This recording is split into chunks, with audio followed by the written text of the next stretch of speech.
Hey there, tech explorers! Today we're taking a roller coaster ride through the history of Windows operating system, from the clunky beginnings to the massive giant company that it is today. Buckle up because it's going to be a wild, pixelated adventure. For those of you new to the channel, I'm Anton, a power engineer, industrial mechanic, and a Red Seal electrician. We cover all kinds of products and topics in an approachable way for the average everyday person. I'm glad you found us.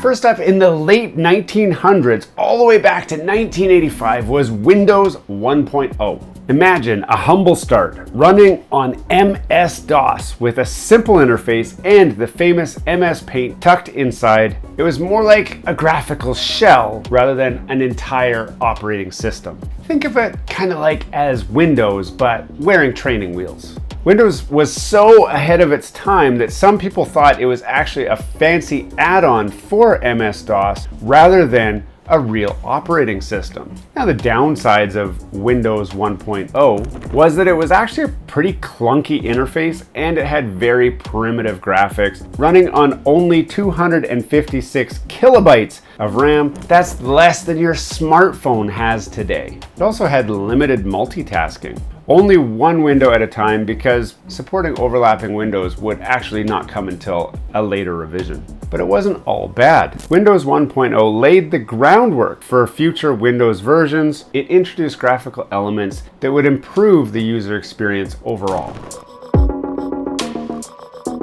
Not long later, Windows 2.0 came out in 1987. Finally bringing in overlapping window screens where multitasking was now a real thing. And it also introduced icons. It required at least 512 kilobytes of RAM to run smoothly, which is double what its predecessor needed. And it required a PC with a CPU running at least 10 megahertz, which was actually common by high-end PCs back then, but middle-of-the-road PCs might have struggled to meet the minimum requirement. This was also the introduction of shortcuts like Control-C and Control-V, which we still use today. And a fun fact, Microsoft's Bill Gates thought it was so important, well, he called it a product that could be big. Spoiler alert, it kinda was. Now, the downsides, it was still quite slow, especially on machines with just 640 kilobytes of typical RAM for general PCs, which became a big bottleneck for multitasking.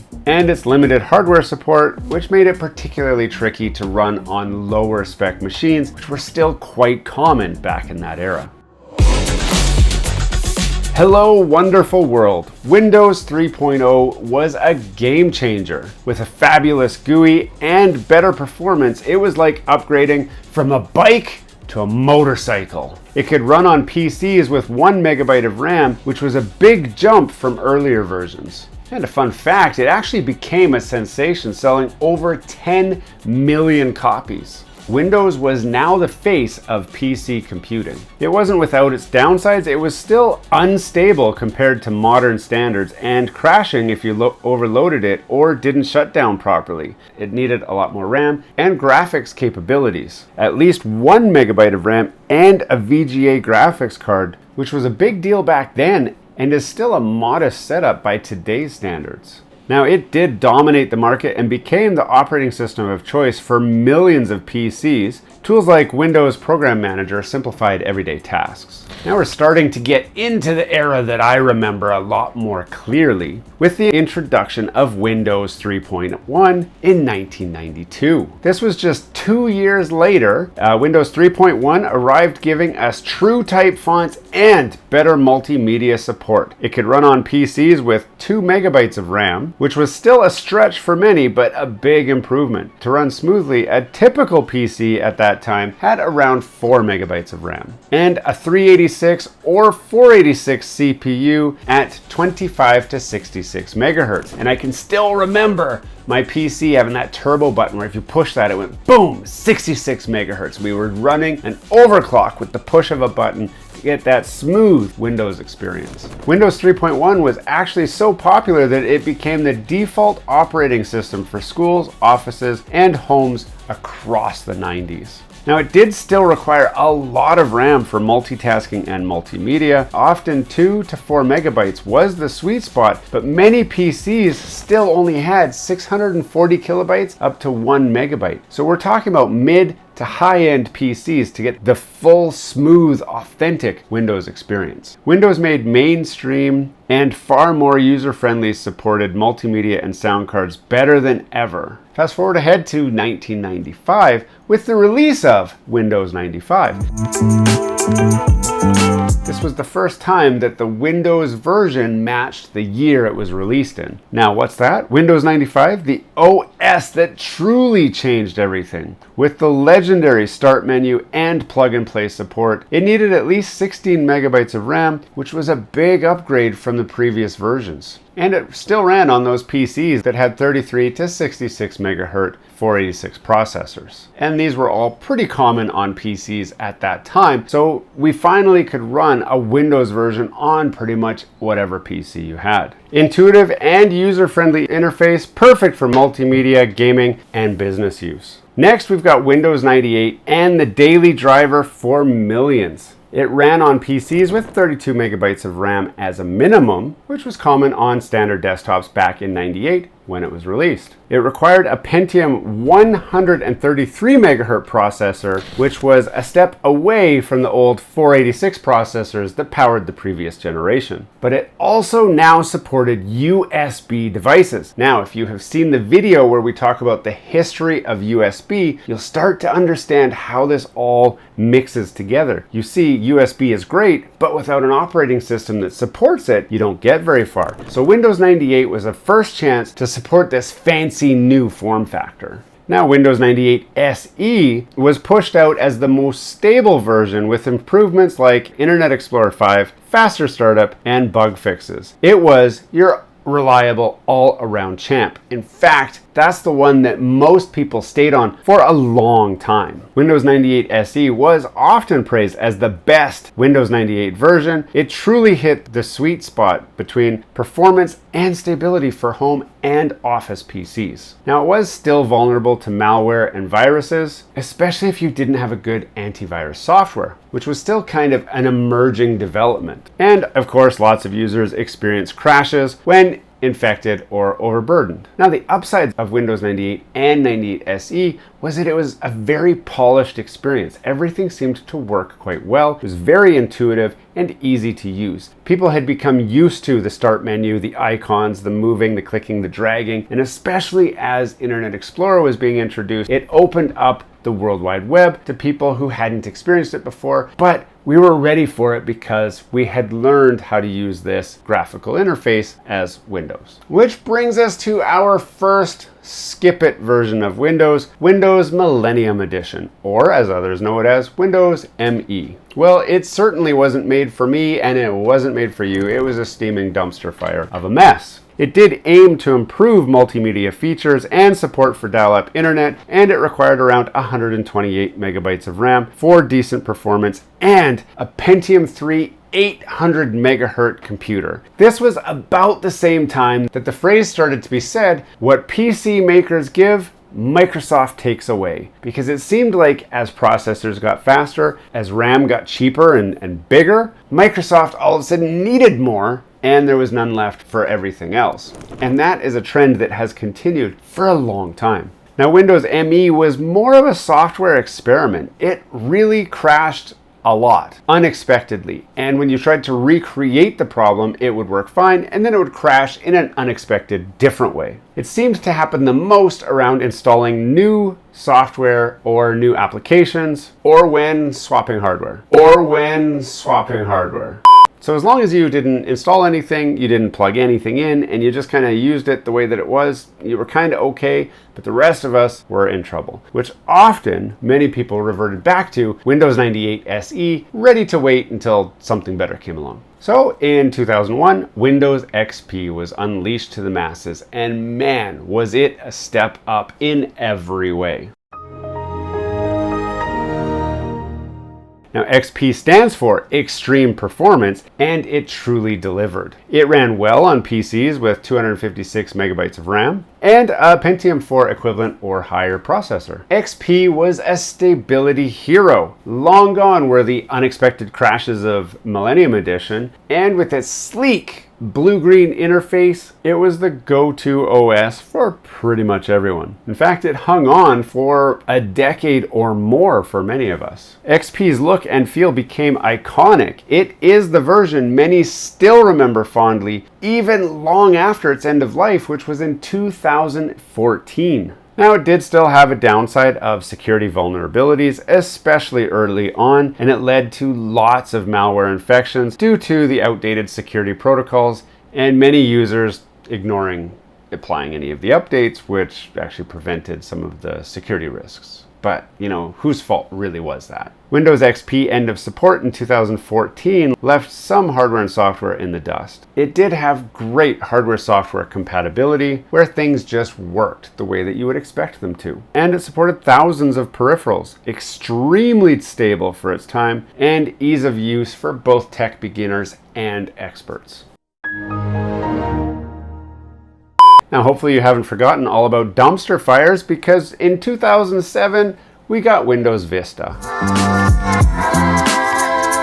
It had a visual overhaul that promised a more beautiful and secure Windows experience, featuring the sleek Aero glass transparency effects and a shiny new interface. Vista aimed to impress, but it wasn't really all smooth sailing. Vista required a dedicated graphics card with DirectX 9 support to run the Aero glass interface, which at the time was actually asking a lot. My gaming PC at the time just met the minimum requirements. I was so excited to finally try out Aero glass. And it looked good, but man, Vista, to call it a dumpster fire is being kind of nice. It was bad. It was so bad that many people figured out a way to actually apply the Aero glass skin to Windows XP so that we wouldn't have to use Vista, or we learned how to use compatibility mode. Pretty much everything needed to be told to run as if it was Windows 98 SE or Windows XP on Windows Vista for it to even really work at all. And it became such a mess, especially when you were gaming, that it was just so much easier to stay on Windows XP, which is about the same time that I learned about Windows release candidate beta builds. So Vista was a no-go,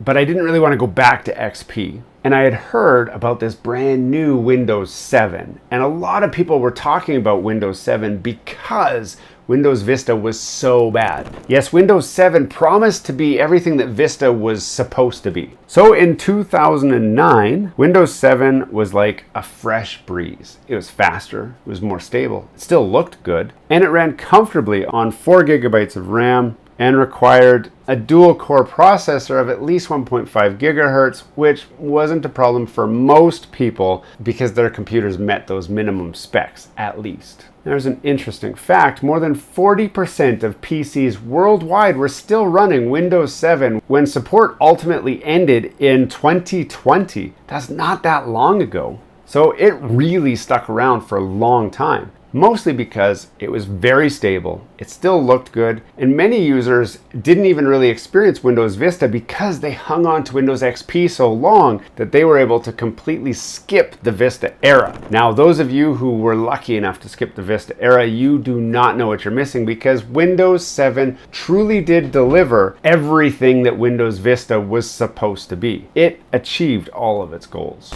Windows 7 actually was so good that as enthusiasts started experimenting with installing Windows 7 on older and lower spec PCs, and it was surprising to find PCs that couldn't even run Windows Vista suddenly were running Windows 7 without any issues. This was especially surprising because Windows 7 was actually built off of Windows Vista completely. They had thrown out the Windows XP core and went to a brand new core with Windows Vista, but it's amazing the difference that leaving a product to bake a little bit longer can do for performance and stability, because really this just proved that Vista shouldn't have come to market as fast as it did and had more time to work out those kinks before they rushed to market. Now, some of the downsides were that it lacked some of the modern security features that were introduced later in Windows 8 and 10. But its strengths were that it is very user-friendly and it was very stable. Sticking with the theme of must-have operating system to must-skip operating system, we were starting to notice a pattern develop, and that was you had a good version, and then you had a crappy version, and then you got blessed with a good version again. We started to kind of see that in the Windows 3.0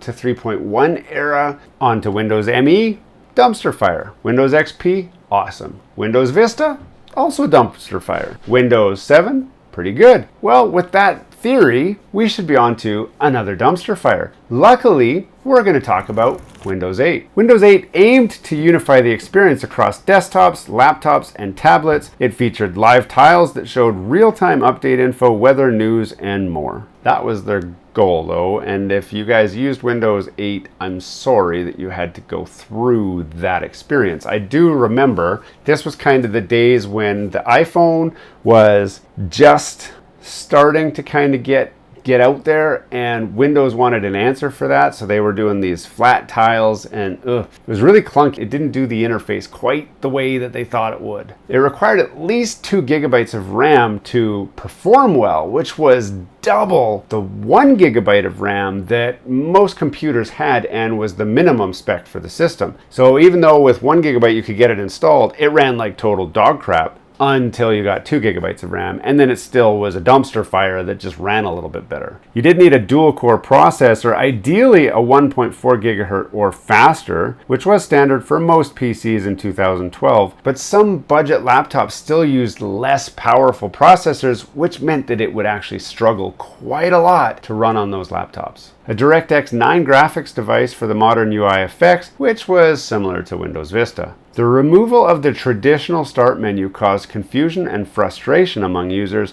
who preferred the classic look. You remember that little start button in the bottom corner that we grew to love? Well, they took it away from us once before. Many apps and features that worked perfectly in Windows 7 felt undeveloped or missing in the Windows 8 environment, making some users feel like they lost functionality. That compatibility mode that was discovered during Windows Vista, well, it was back because nothing worked on Windows 8, so you had to say, run as if you were a Windows 7 machine, or run as if you were a Windows XP machine, and that's what it took to get our software working again. Most users found it was just easier to stay on Windows 7. In fact, we already covered they stayed on Windows 7 all the way to 2020 because Windows 8 sucked that bad. Now, some of the strengths of Windows 8, if there were any, is it was a fresh, modern look with touch-friendly interface set for the future of Windows, had faster boot times and improved security features compared to Windows 7 and Windows Vista. But ultimately, we all pretty much skipped it. Windows 10 in 2015 is like Windows XP, but with a modern twist. Faster updates, better security, and the concept of Windows as a service. It ran comfortably on PCs with 4 to 8 gigabytes of RAM, and modern hardware supporting the Intel i3 and AMD Ryzen processors. Touting a brand new code base, Windows 10 was built from the ground up to be more stable, more reliable, crash less often, and just work. What a concept. But work it did, and it became the go-to operating system for a long time. Now here's an interesting fact. It is the first Windows operating system that actually seamlessly worked between tablets, PCs, laptops, and phones. Well, mostly. Some of the downsides are forced updates can be disruptive, sometimes rebooting without warning during important work, and the privacy settings sometimes allow Microsoft to collect user data that not everybody wants shared with Microsoft. It does have continuous feature updates and improvements, enhanced security, virtual desktops, and gaming features. And now Windows 11. It's sleek, centered taskbar, gaming improvements, and a fresh new look. It requires 4 gigabytes of RAM minimum and a compatible 64-bit processor, mainly the latest CPUs like Intel 11th Gen or AMD Ryzen 5000 series. Think of it kind of as Windows gets a spa day. Still Windows 10 backbone, but shinier, newer, and requiring a little bit more oomph to keep it going. And what's next, you say? Well, AI is really opening up a lot in this area where who can really say what's next and where we're going to be at. Some people say we've seen the end of smartphones, smartwatches, and even possibly computers as wearables become more of a thing. We'll just have access to a generative AI that can tell us everything we need to know without having to actually plunk ourselves down at a screen and get anything done. But that's probably a little further off than this video wants to cover and or speculate. So there you have it, the complete quirky saga of Windows. Now, we skipped over a lot of the drama, a lot of the theft of code, a lot of the you stole my ideas, a lot of the courtroom for monopolistic practices, and all of that because, well, quite frankly, those are all separate videos all by themselves. Whether you love it or hate it, Windows has a stronghold on the market right now, and there's very few competitors for it. But let me know, how has your experience with Windows been, and which one do you remember the most? For me, I would say it's Windows XP that has the fondest memories. For me, I've spent a lot of time with Windows XP, but I am very aware of how far we've come and the great stuff that we can do right now with our PCs and Windows versus what we used to have to do to make things work the way they did. So we're in a much better place now, but share your guys' experiences too. Hey, thanks for watching all the way to the end of this video. We hope you enjoy the content in this video, and we'd love to have you come back. Consider subscribing to the channel if you haven't already. And for those subscribers who are looking for that extra special thing that you can do to support this channel, consider joining our members group. That's where we're building this community, the Gears and Tech community, where we can all enjoy content together. You'll get special perks, which we'd love for you to check out by clicking the link down below. For those of you who are just happy to watch the video, that's okay too. You can check out some of our other content right over here, where we've got some previous videos that have already been uploaded and enjoyed by many of our viewers already. We do hope to see you again. This has been Gears and Tech. Have a great day.